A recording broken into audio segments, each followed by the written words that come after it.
Hello students, today we'll again continue our retirement topic। और आज हम एक पूरा question complete question with revaluation account and your partners capital and balance sheet उसको पूरा complete करेंगे। तो पहले अभी तक हम ये रिवाइज कर लेते हैं कि हमने क्या क्या चीजें कर ली हैं, क्या क्या टॉपिक हमने सीख लिए। सबसे पहले रिटायरमेंट में हमने सीखा था न्यू रेशियो निकालना। न्यू रेशियो के दो केसेस हमने आपको समझाए थे, ठीक है। आप को बहुत अच्छे से पता है वो दोनों केसेस क्या है। तो सबसे पहले हम न्यू रेशियो हमने निकाला। अब न्यू रेशियो का क्या इस्तेमाल होता है? न्यू रेशियो का इस्तेमाल सिर्फ इतना होता है कि न्यू रेशियो से हमें गेनिंग रेशियो निकालने में मदद मिलती है, उसका और कोई काम नहीं है, ठीक है। न्यू रेशियो हम इसलिए निकालते हैं कि हम गेनिंग रेशियो निकाल सकें। गेनिंग रेशियो का भी आपका फॉर्मूला होता है, you know that very well, new ratio minus old ratio, ठीक है। तो आपका जो है गेनिंग रेशियो आ जाता है। नाउ गेनिंग रेशियो का क्या काम है? जो हमने थर्ड चीज पढ़ी थी, ट्रीटमेंट ऑफ गुडविल, यहाँ पे गेनिंग रेशियो का काम है। That means this topics are inter related, ठीक है। कि नया रेशियो निकालते हैं हम गेनिंग रेशियो निकालने के लिए, और गेनिंग रेशियो निकालते हैं हम गुडविल पे ट्रीटमेंट करने के लिए। जो हम गुडविल कॉम्पनसेट करते हैं रिटायरिंग पार्टनर को, वो हम कैसे पता लगाएं कि जो बचे हुए पार्टनर है वो कैसे देंगे, वो हम गेनिंग रेशियो में उनको डिवाइड करेंगे। गेनिंग रेशियो के हिसाब से जितना शेयर बचेगा रिमेनिंग पार्टनर्स को, उतना उतना हम उनसे लेंगे, ठीक है। तो दिस इज व्हाट कि ट्रीटमेंट ऑफ गुडविल के लिए हमें गेनिंग रेशियो को ध्यान में रखना होता है। नाउ क्लास फोर्थ पॉइंट देखेंगे जो हमने नहीं किया है रिटायरमेंट में, लेकिन एडमिशन में हमने कर लिया था। वो क्या पॉइंट है? रिजर्व एंड अनडिस्ट्रीब्यूटेड प्रॉफिट और लॉस। अगर कुछ भी रिटायरमेंट के टाइम पर कोई ऐसा लॉस, जो पुराना लॉस है, जो डिस्ट्रीब्यूट नहीं हुआ था, या कोई ऐसा प्रॉफिट जो पुराना प्रॉफिट है वो आपने डिस्ट्रीब्यूट नहीं किया था, जैसे कि आपका जनरल रिजर्व होता है, ठीक है, ये उनकी ट्रीटमेंट बिल्कुल वैसे ही होती है जैसे हमने एडमिशन में की थी। ओके, वो क्या थी? वो ट्रीटमेंट ये थी कि कोई भी जनरल रिजर्व हो, कोई भी अनडिस्ट्रीब्यूटेड प्रॉफिट या लॉस हो, उसको ओल्ड पार्टनर्स में ओल्ड रेशियो में डिस्ट्रीब्यूट कर दिया जाएगा। क्लियर? ठीक है। अब फिफ्थ पॉइंट है आपका रिवैल्यूएशन अकाउंट, जो हमें सीखना है इसमें, लेकिन वो हम एडमिशन में जैसा सीखे थे बिल्कुल वैसा ही पैटर्न इसका रिटायरमेंट में भी है। ओके, तो आप एक बार हम उसको रिवाइज कर लेते, कोई वैसे हमने एडमिशन में हमने आपको सारी चीजें बता दी थी, ठीक है। सबसे पहले ये दो पॉइंट रिवाइज करते हैं कि ट्रीटमेंट ऑफ रिजर्व क्या है। ट्रीटमेंट ऑफ रिजर्व या अनडिस्ट्रीब्यूटेड प्रॉफिट लॉस अगर आपको कहीं भी बैलेंस शीट पे क्वेश्चन के अंदर नजर आता है, उसको ओल्ड पार्टनर्स में ओल्ड रेशियो में डिस्ट्रीब्यूट कर दो, ठीक है। लायबिलिटी साइड में जो जो आपको प्रॉफिट या लॉस दे रखे होंगे, जो आपके रिजर्व्स हैं या आपके अनडिस्ट्रीब्यूटेड हैं, वो है जैसे कि जर्नल रिजर्व, अगर कोई अनडिस्ट्रीब्यूटेड प्रॉफिट या लॉस दे रखा हो, ठीक है। कोई आपका वर्कमैन कंपनसेशन रिजर्व दे रखा हो, अगर आपको कोई इन्वेस्टमेंट फ्लक्चुएशन फंड दे रखा हो, कोई एम्प्लॉइज प्रोविडेंट फंड दे रखा हो, क्लियर, इन सबको आप डिस्ट्रीब्यूट कर दो।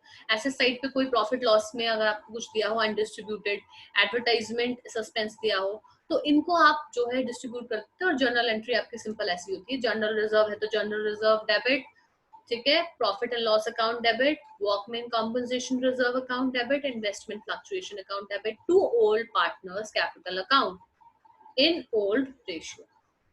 Clear? Now, class for asset side transaction, what we will do, old partners capital account to profit and loss account to advertisement suspense account. Now let's come to the revaluation account. As you all know that revaluation account is a nominal account. So nominal account का golden rule जो है वो ये है कि debit all expenses and losses and credit all incomes and gain. ठीक है, इसको हम profit and loss adjustment account भी कहते हैं। तो इसमें क्या होता है कि हम सारे एसेट्स को रीवैल्यू करते हैं, और रीवैल्यू करने से अगर एसेट बढ़ा या घटा, तो हम उसका जो भी बढ़ने या घटने से जो भी प्रॉफिट या लॉस हो रहा है वो हम रिवैल्यूएशन में दिखा देते हैं। लाइबिलिटी को रिवैल्यूएट करते हैं, लाइबिलिटी बढ़ी या घटी, जितने से घटी है, जितने से बढ़ी है, प्रॉफिट हुआ है, लॉस हुआ है, आप उसे रिवैल्यूएशन अकाउंट में दिखाते हैं। This is all about revaluation account. Now class, revaluation account का फॉर्मेट हमने एडमिशन में भी दिखाया था, एक बार यहाँ पे भी आप रिवाइज कर लेंगे कि आपके डेबिट साइड में अगर एसेट डिक्रीज होता है तो डेबिट में आता है, अगर लायबिलिटी इंक्रीज होती है तो आपकी डेबिट में आती है, ठीक है। या कोई अनरिकॉर्डेड लायबिलिटी है वो भी आपकी डेबिट में आएगी। और क्रेडिट साइड में अगर कोई एसेट इंक्रीज हो रहा है तो आएगा, कोई लायबिलिटी डिक्रीज हो रही है तो आएगी, या कोई भी अनरिकॉर्डेड एसेट अगर है तो वो आपका इसमें आ जाता है। ओके, नाउ जब हमने ये कर लिया रिवैल्यूएशन अकाउंट बना लिया, तो इसका बैलेंस कैरिड डाउन जो हम निकालेंगे, तो बैलेंस कैरिड डाउन में हम प्रॉफिट अगर है तो डेबिट साइड दिखा दो, अगर आपका लॉस है तो क्रेडिट साइड दिखा दो. This is about the format of revaluation account. आपने क्विक रिवाइज कर लिया रिवैल्यूएशन अकाउंट का फॉर्मेट, ठीक है. अब हम जो है इसमें देखते हैं कि क्या क्या चीजें आपको बनानी है. सबसे पहले आप रिटायरमेंट में भी सेम एडमिशन की तरह रिवैल्यूएशन अकाउंट बनाएंगे, देन अपना पार्टनर्स कैपिटल अकाउंट बनाएंगे, देन आपका लोन अकाउंट बनाएंगे, देन एडजस्टमेंट ऑफ कैपिटल करेंगे और या बैलेंस शीट करेंगे. नाउ क्लास, लोन अकाउंट आपके सिलेबस से डिलीट हो गया है, एडजस्टमेंट ऑफ कैपिटल भी डिलीट हो चुका है. हम तीन चीजों पे फोकस करेंगे, revaluation account, partners capital account and balance sheet. Partners capital account में एक चीज जो आपको ध्यान में रखनी है वो ये करनी है कि जब हम उसका कैरिड बैलेंस निकालते हैं, बैलेंस कैरिड डाउन एंड में निकालते हैं ना, कि तीन पार्टनर्स थे, उनकी 1 लाख रुपए कैपिटल थी स्टार्टिंग में, फिर उनकी कैपिटल में प्रॉफिट ऐड हुआ, फिर उनकी कैपिटल में जनरल रिजर्व ऐड हुआ, और ऐसे करते करते अब उनकी जो कैपिटल एंड में बची वो 1,50,000 1,50,000 आ गई. तो तीन पार्टनर्स हैं, ए बी सी, और सी रिटायर हो गया. तो सी जो रिटायर हो रहा है ना, उसका कैरिड डाउन बैलेंस हम कभी भी by two balance carry down करके या बाय बैलेंस कैरी डाउन करके नहीं करते. उस रिटायरिंग पार्टनर का बैलेंस हमेशा लोन अकाउंट के नाम से दिखाते हैं. ये चीज आप ध्यान देंगे कि पार्टनर्स कैपिटल अकाउंट के अंदर जो पार्टनर्स बचे हैं उनका तो कैपिटल का जो अमाउंट है वो बैलेंस कैरी डाउन करके दिखाएंगे, क्योंकि उनकी तो कैपिटल रहेगी ना बिजनेस के अंदर, लेकिन जो जा रहा है उसकी कैपिटल कंसिडर नहीं की जाएगी. अब वो पार्टनर नहीं है, उसका पैसा अगर हमें देना है उसको, तो उसकी वो कैपिटल नहीं है, वो कैपिटल हम उसको देनी है. बिजनेस में तो है ही नहीं, वो बिजनेस में होती तो हम कैपिटल लिख देते. अब उसको पैसा वापस करना है, ठीक है. तो पैसा वापस जो करना है उसको वो लोन अकाउंट करके आप दिखा देंगे, ठीक है. ये चीज आपको ध्यान रखनी. क्वेश्चन जब हम करेंगे तो उसको और अच्छे से समझेंगे. अब हम पूरा क्वेश्चन अटेम्प्ट कैसे करते हैं उस पर बात करते हैं क्लास. देखो, चीजें सबसे पहले क्वेश्चन पढ़ते पढ़ते ही आपको अपने माइंड में फोकस करके चलना है कि इस क्वेश्चन को पढ़ते पढ़ते हम आंसर में, सोल्यूशन में क्या करने वाले हैं. तो पहली चीज तो जब बैलेंस शीट आपको गिवन होती है क्वेश्चन के अंदर, उसको पढ़ते पढ़ते आप क्या करते हो, टिक करते हो. क्या टिक करोगे, जो आपका अनडिस्ट्रीब्यूटेड प्रॉफिट है. जैसे हमने आपको बताया था, अनडिस्ट्रीब्यूटेड प्रॉफिट में आपका कोई भी जनरल रिजर्व, कोई भी प्रोविडेंट फंड, ठीक है, दे रखा हो, या कोई लॉस हो जो अनडिस्ट्रीब्यूटेड है पुराना, उसको आप टिक कर लो, क्योंकि वो एंट्री आपको पार्टनर्स कैपिटल अकाउंट में करनी है, ठीक है. तो उसको आप टिक कर लो, तो आपको याद रहेगा जब आप पार्टनर कैपिटल अकाउंट बनाओगे कि हाँ ये हमने टिक किया था, ये पार्टनर्स में जाएगा. नेक्स्ट, आप क्वेश्चन पढ़ते पढ़ते क्या चीज आपको, कुछ बैलेंस शीट के बाद कुछ एडजस्टमेंट्स दी होती है, ठीक है. जैसे ये एडजस्टमेंट्स दी है ए बी सी, तो 4-5 एडजस्टमेंट जितनी भी दे रखी होंगी उनको आप 1 बाय 1 पढ़ेंगे एडजस्टमेंट को, और उन एडजस्टमेंट्स के अकॉर्डिंगली बैलेंस शीट में टिक करते चले जाएंगे. अब इसका लॉजिक क्या है, लॉजिक ये है कि देखो, बैलेंस शीट में कैश एट बैंक था इतना, कहीं एडजस्टमेंट में दे रखा है कि कैश बढ़ा या घटा. अगर कैश बढ़ा या घटा एडजस्टमेंट में दे रखा, तो यहाँ टिक करते चले जाओ, क्योंकि उस एडजस्टमेंट का दो जगह इफेक्ट होगा. एक तो होगा रिवैल्यूएशन में, एक होगा आपका बैलेंस शीट में. वैसे ही सन्ड्री डेटर्स को देखो, क्या उसमें कुछ डेटर्स बढ़े या घटे. अपनी प्लांट एंड मशीनरी को देखो, क्या उसका रेट बढ़ा या घटा. लैंड एंड बिल्डिंग को देखो कि अगर अभी 50,000 की है, तो जब वो रिटायर हो रहा था तभी 50,000 की थी या बढ़ गई थी, या वो 80,000 हो गई. अगर लेट्स से वो बढ़ गई है, 80,000 की हो गई है, तो आप उस एडजस्टमेंट का दो जगह पे इफेक्ट दिखाएंगे. एक तो उसके बढ़ने या घटने से प्रॉफिट हो रहा है या लॉस हो रहा है, वो तो रिवैल्यूएशन में दिखा देंगे. दूसरा, जितने से वो बढ़ी वो आप बैलेंस शीट में दिखा देंगे. जितने से भी वो बढ़ी वो आप बैलेंस शीट में दिखा देंगे. एग्जैक्ट अमाउंट, अगर वो 80,000 रुपए बढ़ चुकी है तो 80,000 दिखाओगे, और अगर वो 60,000 बढ़ी है तो 60,000 दिखाओगे, ठीक है. ये चीज आप ध्यान में रखते हो, ठीक है. अब एक और चीज क्वेश्चन अटेम्प्ट करते हुए जो आपको ध्यान देनी है वो ये है कि तीनों अकाउंट साथ में बना लो. रिवैल्यूएशन अकाउंट साथ में बना लो, पार्टनर्स कैपिटल बना लो, और बैलेंस शीट बना लो, और स्पेस छोड़ दो कितनी कितनी एंट्रीज आती है. पेंसिल से बेशक से फॉर्मेट बना लो अपना, जो कि आप आगे बढ़ा सको उसे, और थोड़ा स्पेस देके चलो. अब जब आप तीनों अकाउंट साथ में बना रहे हैं ना, उसका फायदा क्या होता है कि हर एंट्री जो आप करते जा रहे हो वो जहां जहां पे होगी वहां पे साथ साथ करते रहेंगे. नहीं तो अगर आप ये कर रहे हो कि पहले पूरा रिवैल्यूएशन बना लिया, फिर उसके बाद पूरा पार्टनर्स बनाया, फिर बैलेंस शीट बनाया, तो क्वेश्चन को आपको 3 बार पढ़ना पड़ता है. कि पहले रिवैल्यूएशन के लिए सारा पढ़ो, पार्टनर्स अकाउंट के लिए सारा पढ़ो, बैलेंस शीट के लिए सारा पढ़ो. तो इट्स बेटर कि तीनों चीजें एक साथ बना लो. जो जो एंट्री आती जाएगी एडजस्टमेंट की, वो हम क्या करेंगे, साथ साथ में जहां जहां पे उसको ट्रांसफर करना होगा, दो जगह इफेक्ट होगा, वो दो जगह हम साथ साथ करते चले जाएंगे। ठीक है, तो अब इस बेस पे हम क्वेश्चन को अटेम्प्ट करते हैं। तो सारे स्क्रीन पे देखेंगे और क्वेश्चन पढ़ेंगे।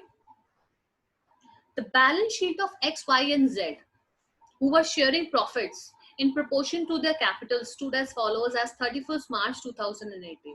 इसमें बोल रहा है कि तीन partner X Y and Z, उनका जो प्रॉफिट शेयरिंग रेशियो है वो गिवन नहीं है, वो बोला है कि वो उनकी कैपिटल के प्रोपोर्शन में है। तो सबसे पहले तो देखो क्वेश्चन के अंदर आपको जो निकालना पड़ता है वो ये निकालना पड़ता है old ratio, new ratio and gaining ratio. इसमें ना तो ओल्ड रेशियो दे रखा है, ना ही न्यू रेशियो दे रखा है, ना ही गेनिंग रेशियो दे रखा है। पर ओल्ड रेशियो के लिए हिंट दे रखा है, उससे पहले ये तीनों निकालो। देखो एक्स वाई एंड जेड तीन पार्टनर्स हैं, ठीक है, और उनकी कैपिटल कितनी है, 45,000 रुपए, 30,000 रुपए, 15,000 रुपए। इसके हिसाब से इनका रेशियो निकाल लो। ठीक है, वर्किंग नोट में जाएंगे क्लास। वर्किंग नोट्स में आप देखेंगे कि कैपिटल रेशियो के हिसाब से है, तो कैपिटल इतनी 45, 30, 15 लिख दी। अब रेशियो आ गया आपका एक्स वाई जेड का 3:2:1। This is their old ratio. अब नया रेशियो निकालो, क्योंकि कुछ गिवन नहीं है कि वाई अगर रिटायर हो रहा है तो कितना हिस्सा वो एक्स को देगा, कितना अब वो जेड को देगा। सिंपली दे रखा है कि वो रिटायर हो गया। रिटायर हो गया तो वाई का हिस्सा हटा दो, वाई का हिस्सा हटाया हमने, 2 हटा दिया तो बचा क्या 3:1। तो न्यू रेशियो आ गया 3:1। अब ओल्ड रेशियो में मिल गया, नया रेशियो में मिल गया। ठीक है, अब क्या निकालना है आपको, गेनिंग रेशियो। सिंपली फॉर्मूला लगा लो, new ratio minus old ratio, X का शेयर 3/4 माइनस 3/6, तो उसका गेनिंग रेशियो आ गया 3/12। जेड का share old is 1/4 minus new is 1/6, उसका गेनिंग शेयर आ गया 1/12। तो आप देखेंगे, देखो दोनों के एक्स का गेनिंग शेयर आ रहा है 3/12, जेड का आ रहा है 1/12, डिनोमिनेटर दोनों के सेम है, तो गेनिंग रेशियो क्या हो जाएगा, गेनिंग रेशियो विल बी 3:1। ठीक है क्लास, जब आपका गेनिंग रेशियो आ गया 3:1, अब इस गेनिंग रेशियो से आपको कहाँ इस्तेमाल होता है इसका, गुडविल में। गुडविल की जब एडजस्टमेंट आएगी तब करेंगे, अभी तो सिर्फ क्वेश्चन में हमें जो गिवन था ओल्ड रेशियो के बारे में इंफॉर्मेशन, उसके अकॉर्डिंगली हमने तीनों रेशियो निकाल लिए। अब आगे क्वेश्चन देखते हैं आगे क्या दे रखा है। हम यहाँ पर बैलेंस शीट को गो थ्रू करेंगे और देखेंगे बैलेंस शीट को पढ़ते हुए क्या देखते हैं हम, कि कोई अनडिस्ट्रीब्यूटेड प्रॉफिट तो नहीं है, सन्ड्री क्रेडिटर्स है नहीं, अनडिस्ट्रीब्यूटेड प्रॉफिट नहीं है, कैपिटल दे रखा है cash at bank, sundry debtors, provision for doubtful debt, stock, plant and machinery, land and building. तो कोई जनरल रिजर्व, कोई अनडिस्ट्रीब्यूटेड प्रॉफिट या लॉस नहीं है। अब सीधा आ जाओ एडजस्टमेंट पे। एडजस्टमेंट बोल रहा है कि वाई जब 1 अप्रैल 2018 को रिटायर हुआ तो ये एडजस्टमेंट्स हुई। पहली एडजस्टमेंट क्या बोल रही है, out of insurance premium which was debited to the profit and loss account, rupees 1500 be carried forward as unexpired insurance। वो बोल रहा है कि प्रॉफिट एंड लॉस अकाउंट में जितना इंश्योरेंस प्रीमियम दिखाया था उसमें से 1500 रुपए अनएक्सपायर्ड इंश्योरेंस है। अनएक्सपायर्ड का मतलब है कि आप उसकी एक्सपायरी डेट अभी आई ही नहीं है, आपने एडवांस में दे दिया उसको। तो एडवांस का खर्चा कभी कंसिडर नहीं करके चलते हम। ठीक है, हम हमेशा खर्चा उसी महीने का, उसी साल का दिखाते हैं जिस साल का वो होता है। तो एडवांस में आपने जब दे दिया इसे, तो एडवांस में देने से क्या हुआ, आपका एसेट बढ़ गया। ठीक है, ये आपका एक तरीके से आपने जो है सिक्योर साइड करके चल रहे हैं। तो ये इसकी इफेक्ट दो जगह होगा। एक तो रिवैल्यूएशन में ये प्रॉफिट जो आया है, ये जो आपका एसेट बढ़ा है, अनरिकॉर्डेड जो हो गया है आपको दिखा है, वो 1500 आप दिखा देंगे रिवैल्यूएशन अकाउंट में। तो रिवैल्यूएशन अकाउंट में एक इसकी एंट्री आ जाएगी prepaid insurance, which will be 1500। दूसरा क्या होगा, दूसरी इसकी एंट्री होगी आपकी बैलेंस शीट में। ठीक है class, so the next entry will be in your balance sheet. Balance sheet में आप देखेंगे यहाँ पे कि प्रीपेड इंश्योरेंस हमने एसेट साइड में दिखा दिया 1500। एक एडजस्टमेंट साथ साथ में हमने दोनों एंट्री कर दी। नाउ सेकेंड एडजस्टमेंट देखेंगे। सेकेंड एडजस्टमेंट में आप देखेंगे बोल रहा है The provision for doubtful debts be brought up to 5% on debtors। Now class इसको ध्यान से समझेंगे कि debtors जो हमारे हैं उनमें से 5% प्रोविजन बनाना है आपको। ठीक है, पहले देखेंगे कि क्या पहले हमने कोई प्रोविजन बना रखा था। डेटर्स पे जाते हैं, बैलेंस शीट में देखा तो हमने हमारे डेटर्स थे यहाँ पर 10,000 रुपए। ठीक है, सेंट्रल डेटर्स थे आपके 10,000 रुपए। इन 10,000 रुपए में से less provision for doubtful debt given है ऑलरेडी, विच इज 200। तो पहले से प्रोविजन बना रखा है 200 रुपए का। अब जो है आप 5% बनाना चाहते हैं रिटायरमेंट के टाइम पर, तो 5% के हिसाब से पहले तो देखो कितना आया, 10,000 का 5% आ गया 500 रुपए। तो वो बोल रहा है 500 रुपए बना दो और 200 रुपए पहले से बना रखे हैं। देखो प्रोविजन समझेंगे, प्रोविजन एक तरीके की लाइबिलिटी होती है आपकी। और प्रोविजन फॉर डाउटफुल डेट कैसी लायबिलिटी है कि कोई पैसा आपका डेटर से डूब ना जाए, इसलिए पहले सिक्योर होके चलते हैं आप कि हाँ पैसा हम थोड़ा सा रख लें, तो वो लायबिलिटी कंसिडर की जाती है क्योंकि फ्यूचर में आपको उसको पे करना ही करना है। ठीक है, तो फ्यूचर में जब आपको पे करना है तो 500 रुपए अब आप मान के चल रहे हो, पहले आप 200 रुपए कर रहे थे, तो पहले आपने लायबिलिटी कंसिडर कर रहे थे 200 रुपए, अब वो बढ़ के हो गई है 500 रुपए। ठीक है, तो कितने से बढ़ी? 300 रुपए से बढ़ी। लायबिलिटी जो 300 रुपए से बढ़ी वो फायदा हो गया या लॉस हो गया? वो तो लॉस हो गया, लायबिलिटी बढ़ रही है, फायदा तो है नहीं। तो पहले तो वो 300 रुपए का लॉस तो एक तो दिखा दो रिवैल्यूएशन। ठीक है, सबसे पहले तो दिखा दिया provision for doubtful dates 500 minus 200, 300 रुपए से बढ़ी, ये दिखा दिया।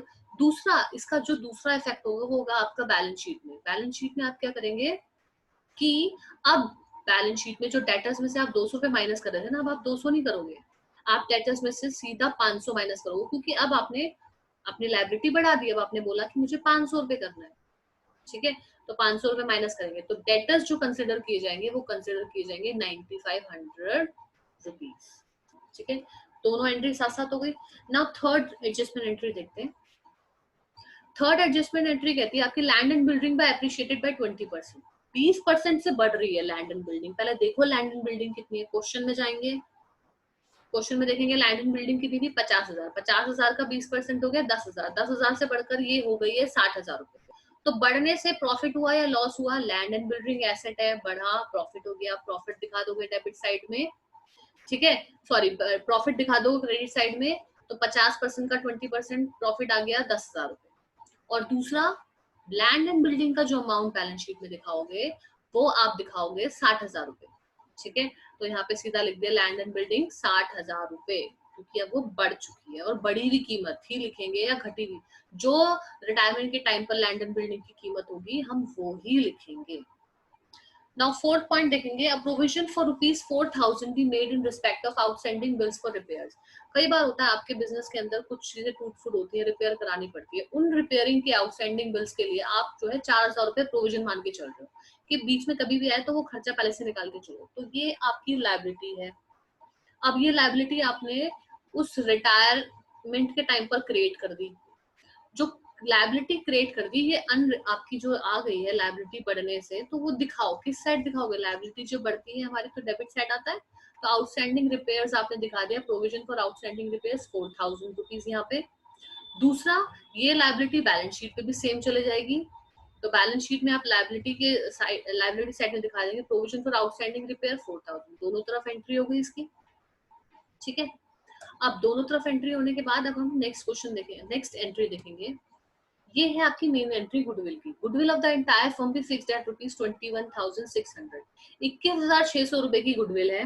ठीक है, X Y share of goodwill भी adjusted to that X and Y who are going to share in the future profits in the ratio of 3:1, pass necessary journal entry, give the balance sheet after wise retirement. ठीक है, अब देखो बोल रहा है कि 21,600 रुपए की गुडविल है, तो सबसे पहले तो वर्किंग नोट में आएंगे और हम देखेंगे कि 21,600 में वाई की गुडविल का शेयर कितना है। तो y की गुडविल का शेयर उसके ओल्ड रेशियो में से पता चलेगा, और उसका ओल्ड शेयर है 2/6, 2/6 के हिसाब से y की जो गुडविल आ गई वो आ गई 7200 रुपए। अब इस 7200 में से x कितना देगा, z कितना देगा, वो उनके गेनिंग रेशियो पे डिपेंड करता है। गेनिंग रेशियो कितना निकाला 3:1, 3:1 के हिसाब से x 7200 में से देगा 5400 रुपए, y 7200 में से देगा 1800 रुपए। ठीक है, अब उन्होंने ये दे दिया, ये है कॉम्पनसेशन का अमाउंट। ये कॉम्पनसेशन का अमाउंट की एंट्री आप कहाँ दिखाओगे? ये आप दिखाओगे पार्टनर्स कैपिटल अकाउंट में। ठीक है, तो पार्टनर्स कैपिटल अकाउंट में क्या दिखाओगे कि वाई के अकाउंट में तो 7200 रुपए आए, लेकिन किस नाम से आए? एक्स से तो आए 5400 रुपए और जेड से आए 1800 रुपए। क्लियर, ये तो आ गए वाई के अकाउंट में। गए किसके अकाउंट से? एक्स के अकाउंट से। एक्स के अकाउंट में से वाई के लिए गए 5400 रुपए और वाई के लिए जेड के अकाउंट से गए 1800 रुपए। ठीक है क्लास, अब बैलेंसिंग कर लेते हैं क्योंकि सारी एडजस्टमेंट्स हो गई हैं, तो रिवैल्यूएशन से बैलेंसिंग करना शुरू करते हैं। सबसे पहले तो प्रीपेड इंश्योरेंस बताया था हमने, यहाँ पे लिख दिया। लैंड एंड बिल्डिंग बढ़ी थी, हमने वो प्रॉफिट भी लिख दिया। प्रोविजन फॉर डाउटफुल डेट्स हमारी इंक्रीज हुई थी लायबिलिटी, वो भी हमने दिखा दी। Provision for outstanding repairs of bills भी दिखा दिया 4,000 रुपए। टोटल आपका प्रॉफिट आ गया, और प्रॉफिट आ गया आपका 7200 रुपए, और हमने तीनों पार्टनर में डिस्ट्रीब्यूट करेंगे क्लास, ये ध्यान देंगे। रिवैल्यूएशन अकाउंट का प्रॉफिट तीनों पार्टनर्स में डिस्ट्रीब्यूट करना है, ठीक है, तीनों में डिस्ट्रीब्यूट कर दिया उनके ओल्ड रेशियो में। उसके बाद अब पार्टनर्स कैपिटल अकाउंट आता है। पार्टनर्स कैपिटल में सबसे पहले तो बैलेंस ब्रॉट डाउन हम लिखते हैं, 45,000 रुपए, 30,000 रुपए और 15,000 रुपए, ये इनका बैलेंसिंग था कैपिटल का।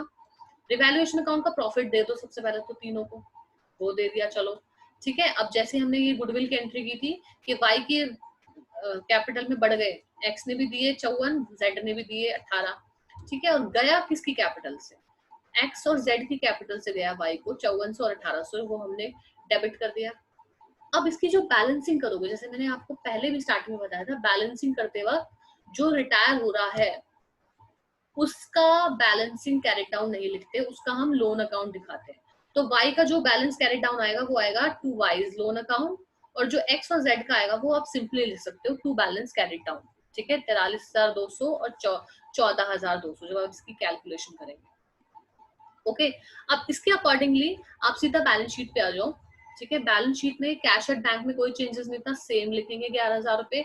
सन्ड्री डेटर्स 10 था, प्रोविजन पहले 200 था, 500 है तो 500 करेंगे लेस, तो 9500 हम सन्ड्री डेटर कंसीडर करेंगे। स्टॉक पे कोई चेंजेस नहीं थे, सेम 16,000। प्रीपेड इंश्योरेंस आपका आ गया था एक, जो आपको ऐसे पता चला था 1500 रुपए, वो दिखा दिया। प्लांट एंड मशीनरी में कोई चेंजेस नहीं थे, सीधा लिख दो same as it is. Land and building बढ़ा है, 50 से 60 हो गया, 60 लिखेंगे। सन्ड्री क्रेडिटर्स में कोई चेंजेस नहीं है, सेम है। प्रोविजन फॉर आउटस्टैंडिंग रिपेयर आपने बना लिया था 4,000 का, वो दिखा दो। वाई का लोन अकाउंट दिखाओ और एक्स और जेड की कैपिटल दिखा दो, ठीक है। So that's how your balance sheet will match. Okay, so with this we come to an end of the stock.